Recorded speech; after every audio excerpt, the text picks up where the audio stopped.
what, Michael Carbonaro was in that film with you. That was one of his first films. Yeah, there was.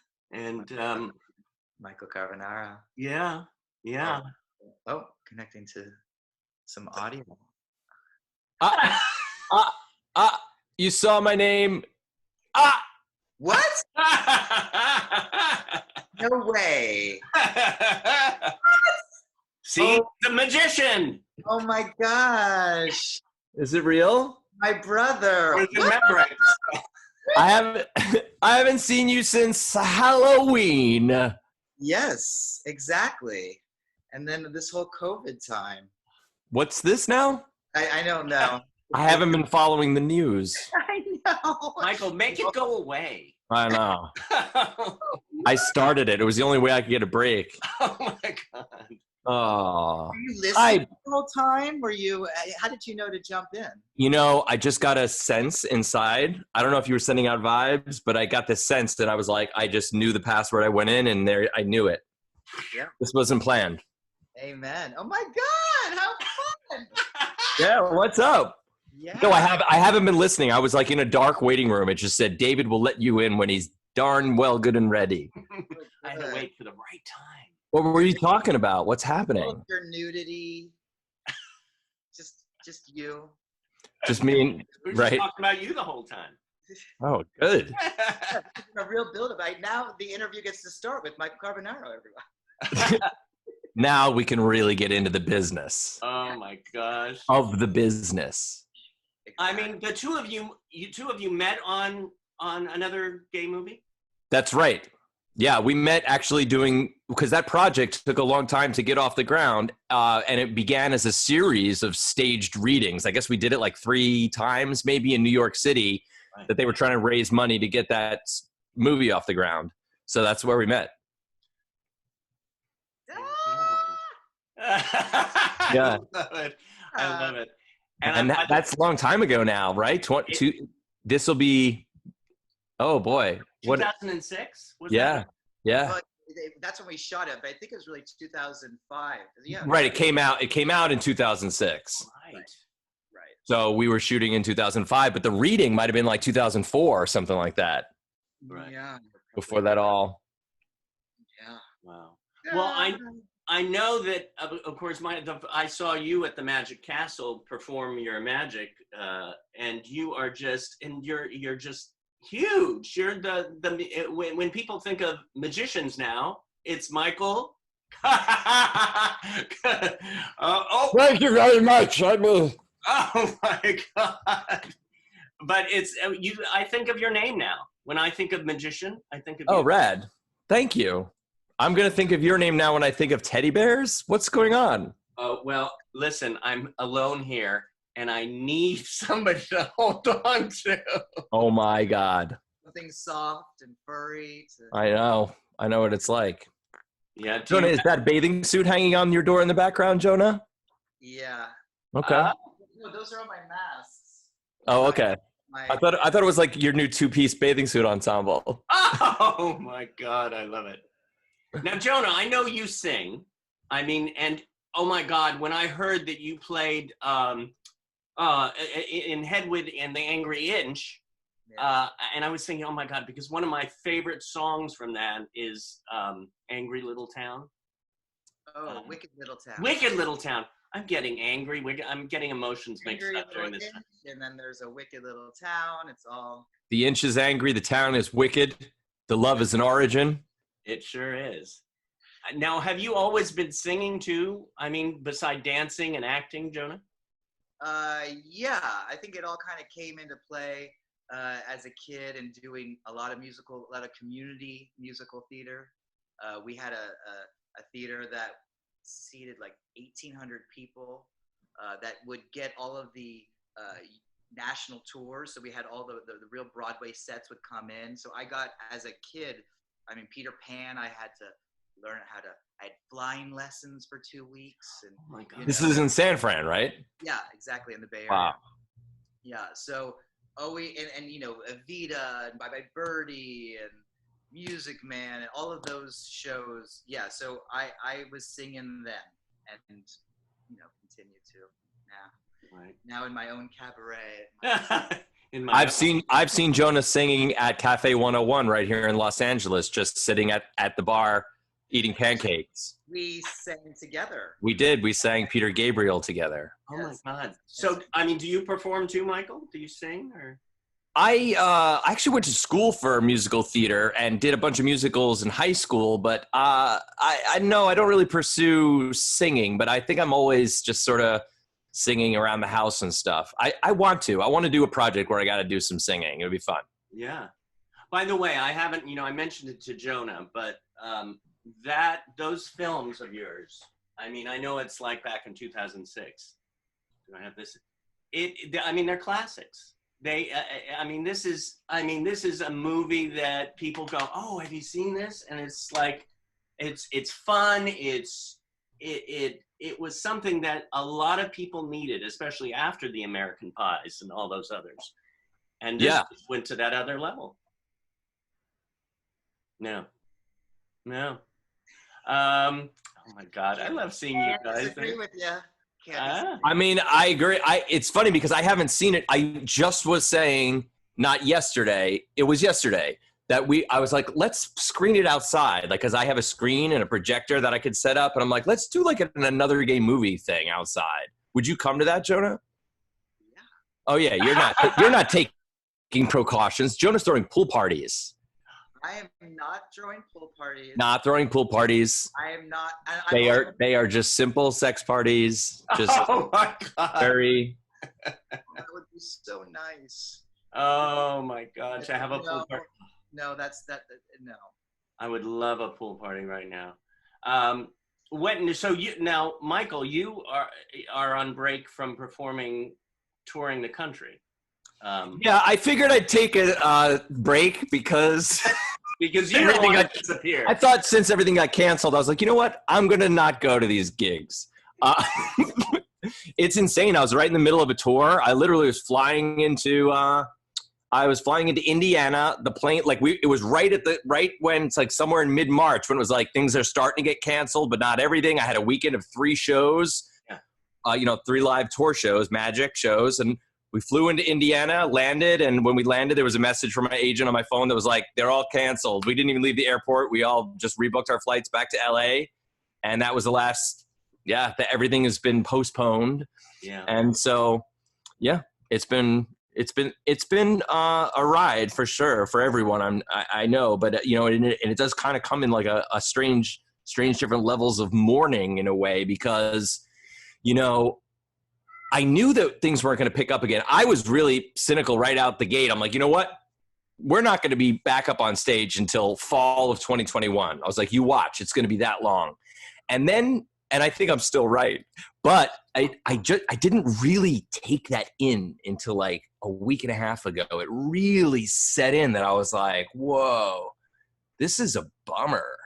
Yeah. Thinking about how it's going to take the changes it's going to do to the industry, even if and after it is healed or vaccinated or what. And just in the nature of magic too, it's a lot of audience participation and bringing people up, and the whole biz is all shifted. So it's trying to stay afloat with positivity, Yeah. Well, but the audience can still see you on the Carbonaro effect. So the shows are running and going. The shows are running. Is there a current season that's out? No. We actually, hopefully we could do, I have a lot of really good, we do these like other shows after we shoot the actual footage, which we couldn't shoot new episodes right now, kind of thank God, because I was like, but like, it'd be good, because we'd be out in public, it's like hidden camera and relating with people at stores and stuff. So that's all messed up. So that's not going to be shot now. But the last season we completed, we sometimes do these specials called double takes where I'll show, we'll try the trick on like 4 different people. And sometimes, they're like all good for different reasons, but we only show one in the show. We don't repeat the different tricks. So we do these double take shows where we show the other ones you didn't get to see. And I could host those literally from home, like in front of a green screen. So we're hoping they want to go for that because that would be kind of cool. There's like a lot of stuff I want to show because we had some really good things happen. So that would be fun if they wised up and bought that. They need to. They need to. How you take one hand and go into the other Zoom box. Yes. Reach. Something like that. In my world, I'm patting you I'm scratching your hair. Oh, oh. Yep. Oh, I needed that. I don't know if we all get the same view, like the same Brady Bunch view, but no, we don't. I don't think. But your hand sort of went down and up and around. I'm so glad you took this opportunity this COVID season to do all of that plastic surgery. You look yeah, thank you. Say, look. Oh my God, look at that. By the way, I have It's a ring light, Joan. It's a ring light. Blows it right out. You know how to do it. You look right in the camera. See, I like to look at the face. I like to connect, and it's so hard when you're looking at that green dot. But your lighting is great. Your makeup, everything. What? I'm sorry. Thank you. Thank you. Okay, I'm gonna throw out a word to both of you. Okay. And see see the definition. We'll start with Jonah. Spirituality. What does that mean to you? No Googling. I need to be Googled. What? You want to poll the audience? I do. But spirituality. The first word that comes up is me. That's so present for me. The all of everything, being included, the oneness of us all. There's one of us here. I feel like I learned something in Judaism. The word Adonai, which everyone thinks is God, in all the prayers, Adonai, Adonai in Hebrew. The word itself is not the name of God. Jews don't believe that they know the name of God. So what Adonai actually means is the always becoming.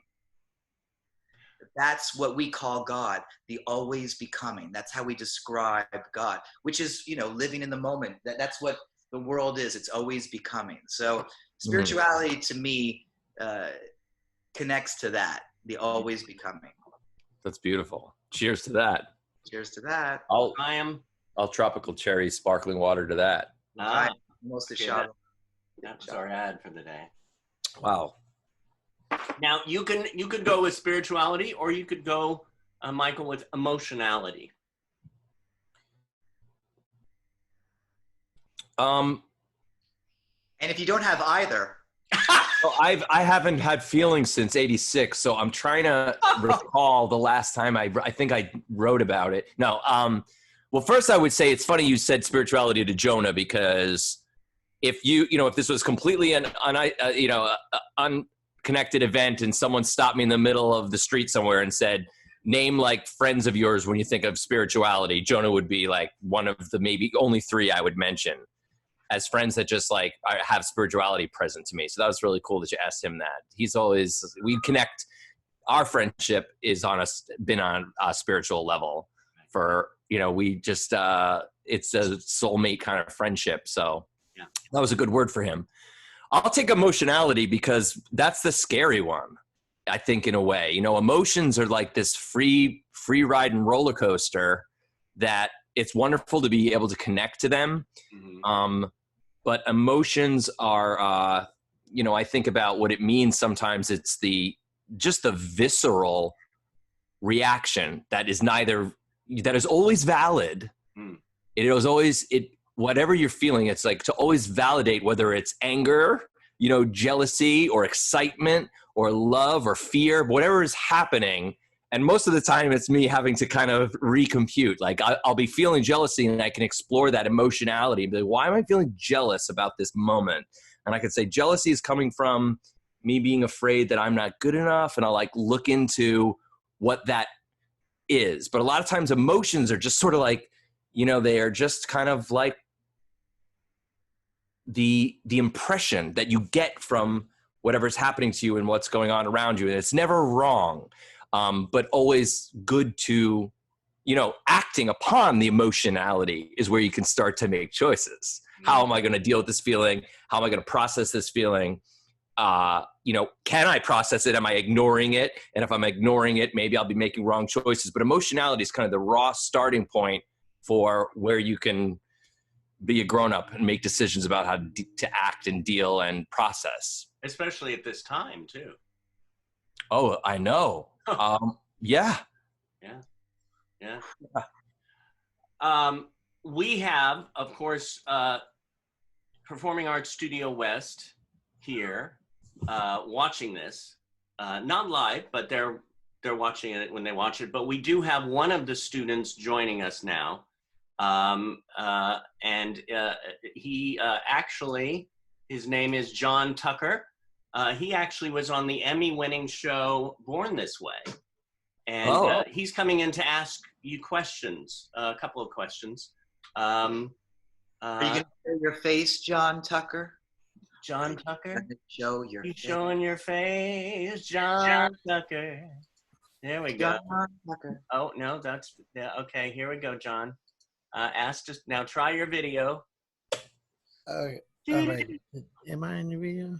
Yes, you are. Wait, okay, try your camera. There you go. There it is. Mr. John Tucker. Hey, John.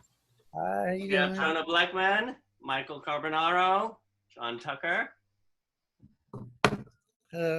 Hi, John.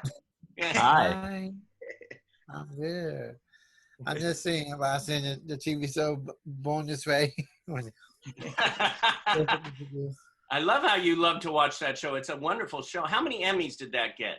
Oh God, I got what, like 6, 7? 6 Emmys. That 8. Yeah. Is that what we see on your mantle right behind you? Oh no, that's not yet. That's something else. They're not in your house, but Actually, I did this play called Ride or Die, and I think David went to that play. it was good. It was really good. So you have a question for Jonah? I do. Okay, which one is Jonah? Jonah is that lovely furry-faced guy up there waving his hands. Oh, okay. So you Jonah. Okay. Yeah, exactly. Okay. I'm thinking like, which one is it? Okay, cool. So Jonah, my first question for you today, is I wrote it down, so I won't forget. Actually I have like 2 questions though, but I'm doing the first one first. Okay. So the first one was, how do you feel to be working with people with Down syndrome and with disability? Awesome. I love working with people who have disabilities or are part of the disability community. As David knows, I've gotten to come and give some workshops and teach. I've even been honored to speak at a presidential committee for people with disabilities to help support the community in more not only representation but employment, and that was a really great honor. I find that people with disabilities, and again, I put quotes around it because I feel like we all have different levels of disabilities, right? But I feel very blessed when I get to work with people with disabilities. There's not a lot of pretense, and people, their spirit, their soul is very present, and that's always a gift to work with and to be around. And I thank you, Jonah, for, you've done many classes at Meet the Biz and come to Performing Arts Studio West. And also, beside that, you worked on a film, correct? What was the kid? Didn't you work on the kids of Windy High or?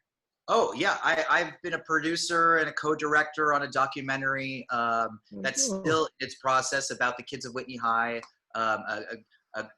which is sort of a punk band at a school in Los Angeles that for children with disabilities. I've also even with my work in PR, I've gotten to help shepherd Cinemability, which is a film about the history of people with disabilities in film and television, which is something I think is so extraordinary for people to watch, how that representation has shifted throughout the many years.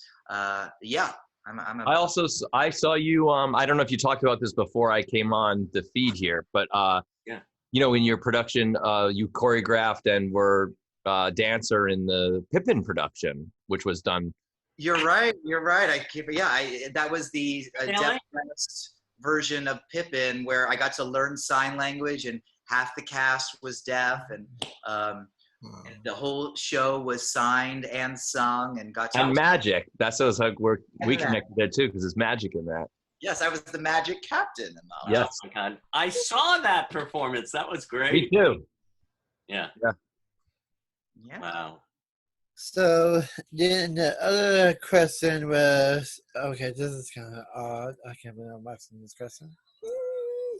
So that was my first question. The second one was, do you ever been judged about your, what is it, your sex? No, sex. What is it? Do you ever been judged of your, your skin color, your sexual? Oh, do you ever feel judged? Yeah. Like sexual orientation. Yeah. We got it. Yeah. Absolutely. I know I'm judging you right now, Jonah. Me too. And I feel it, and it shuts me down. Oh, no. Oh, snap. David, why can't you ask me that question? No. Jonah, yeah, go on, Jonah. No, I mean, I certainly have felt, I feel like anybody who is an other, and we're all others in some way. You are going to definitely feel like you're judged for that. And growing up, being a queer young boy, and certainly being in the industry, the entertainment industry, and having to show that or not show that, hide that, there's so much judgment around sexuality, as there is, judgment around color or ability or what. So yeah, I definitely am part of the human race in that way, and can relate for sure. And how do you deal with it? How do you deal when somebody judges you? I mean, I have to look at whether there's something for me to learn about that, or just to overcome. I mean, what is a judgment? It's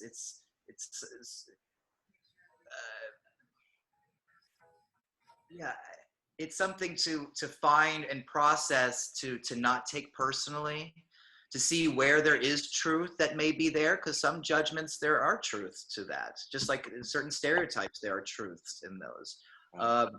But I feel like most of that, you gotta let it wash over you. Yeah. Move on to the next. True. Well, thank you, John Tucker, for coming today. Always. Thanks, John. And any questions for Michael Carbonaro? yes, you have to have a question for this is Which one's Michael? This Michael Carbonaro is the other guy, and it's not the one who's speaking right now, but Michael is the #1 magician, period. Oh, okay. Because you know what? I'm a singer. Okay, I'm also a rapper. So you know what? Yeah. So you know that. What? Okay. So basically, my question for you, since you were a musician and everything, did you ever directed your first music video? As being a magician. It's funny you say that. I actually would love to direct a music video and incorporate magic into it. I think that, as a magician, I always think that the arts are everyone who's in the arts for any reason are kind of magicians. They can create magic. When we make cinema, it's a kind of magic. When we're an actor portraying a role, it's a kind of magic. It's an illusion. So as a magician, I wanted to put together a music video. My friend wrote an original song, and I actually wanted to shoot a whole music video inside of like a little cabaret theater full of an audience of skeletons. Oh. It's going to just be kind of she wrote this really creepy song about ghosts and not becoming a ghost, you know, in the world. And I wanted to direct that. Yeah. Oh, that's really cool. Really cool. You know, I look forward to seeing that. I never talked to. Well, I don't know. I never done magic before. So I seen movies and I bet it's magic. Right? It's magic when you rap, isn't it? Oh God, it's like a whole new person. The transformation when you become a rapper is magic. Yes, it is. It so is. I mean, because I've been rapping since I was like 18 years old. So I know. Yeah.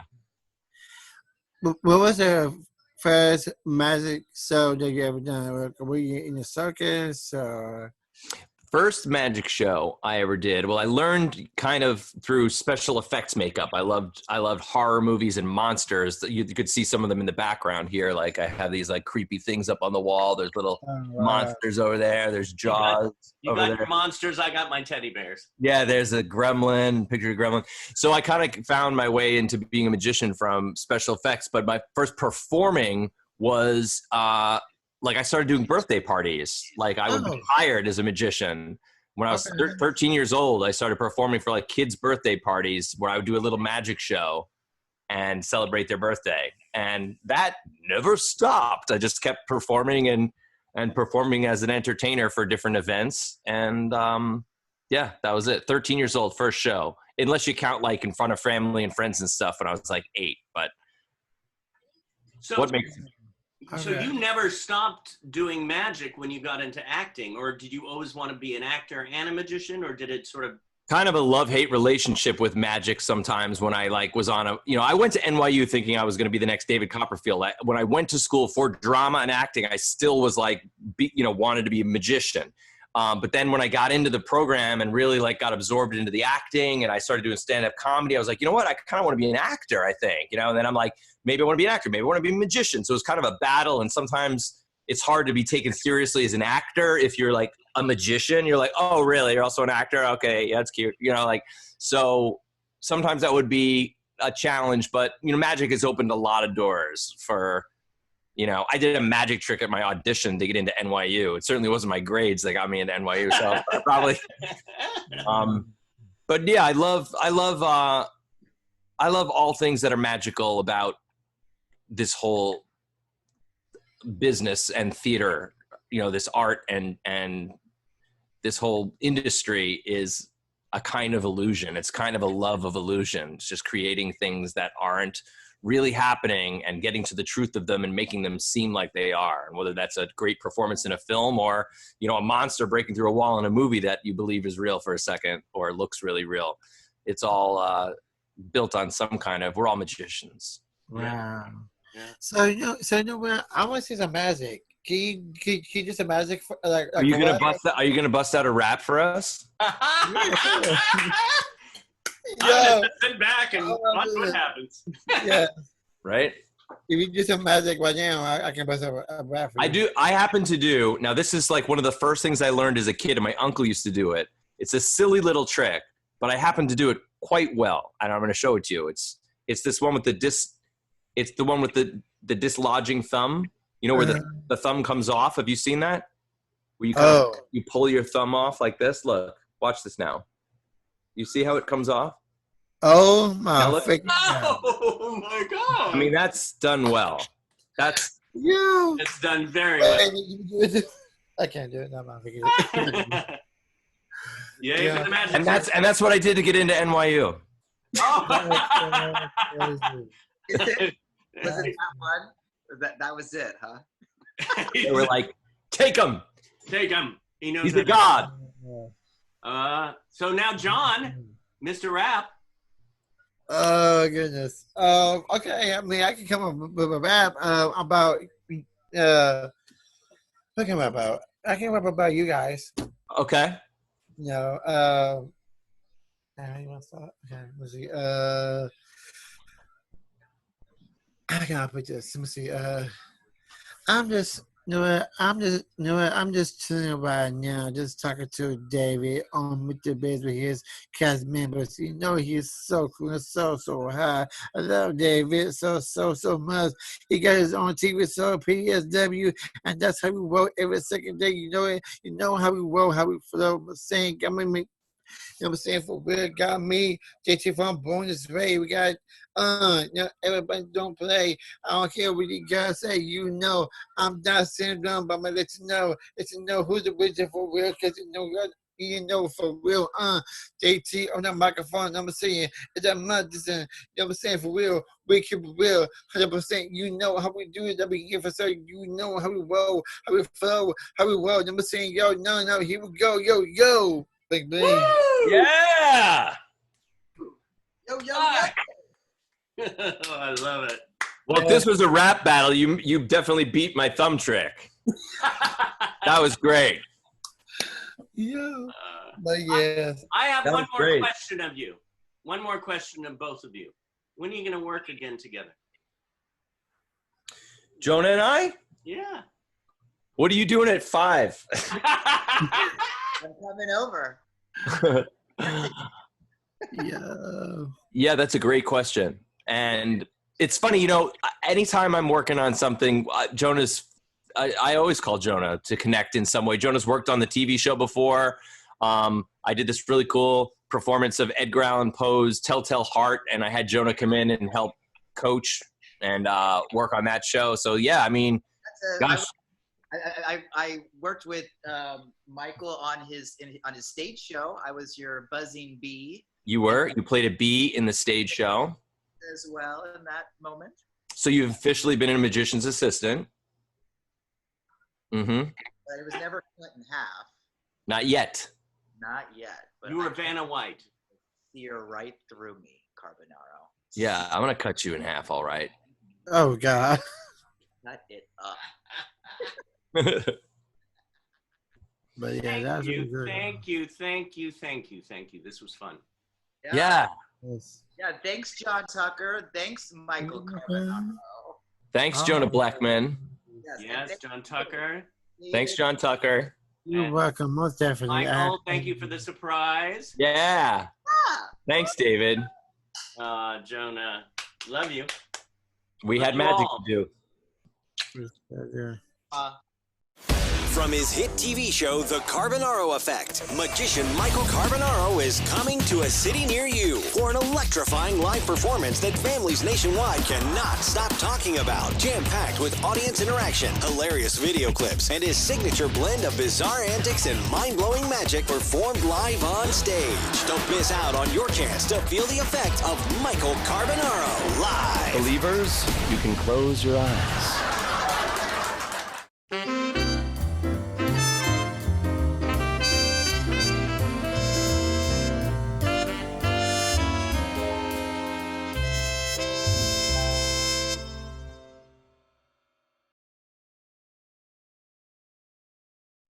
You know what's so funny? Because since you do magic and everything, I do have a niece, and her birthday. I don't know when her birthday is.